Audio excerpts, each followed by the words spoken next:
I want to hug it. Have you ever noticed that everything just feels better and a little less complicated when you're surrounded by nature? There's loads of science to back up why, and a practice called forest therapy can help you achieve this feeling. Unlike how it sounds, it's accessible to everyone, even if you live in a concrete jungle. Forest therapy derives from the Japanese concept of Shinrin-yoku, loosely translating to forest bathing, which became part of Japan's national public health program in 1982. The practice doesn't involve exercise or any sort of strenuous activity. It's simply basking or bathing in everything nature has to offer. And studies have found it to have a variety of health benefits, from reducing stress to boosting mood. Some doctors are even writing their patients nature prescriptions, which is basically like a medical recommendation to spend a certain amount of time outdoors. When I dug into the history of forest therapy, I saw that there are actually guided experiences inspired by the ones in Japan that are available all over the US, including here in New York. You made it here, so welcome. One morning before work, I went to Central Park to meet Nancy Copins, a certified forest therapy guide and the founder of Urban Edge Forest Therapy. Over the course of our time together, we're going to be engaging in a series of activities that I call invitations.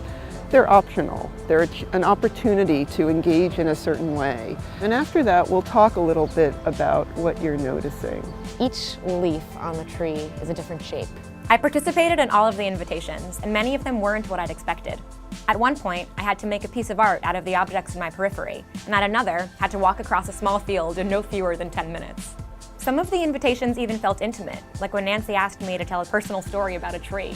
Yes, a tree. I drew a blank at first, but then I realized that I do have stories about trees, and they're really special to me. Every time I see cherry blossom trees, they make me a little bit emotional. Nancy pointed out that tree memories are often rooted in childhood, and adults just don't have the same sense of curiosity for nature that kids have. So when she invited me to pick a tree and get to know it, I was all for it. Hello, tree. I think that the best part of forest therapy is that it doesn't require big nature. There are things you can do to capture its essence even if you live in an urban area.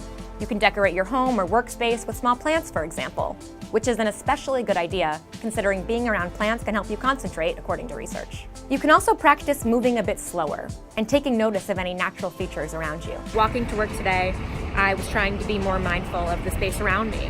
And when you stop to do that, to really be aware, you see things like this.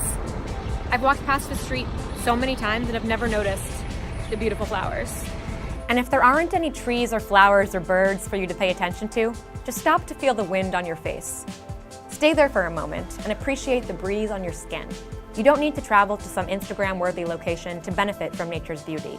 In our tech-consumed world, you can simply slow down and tap into the power of nature wherever you are.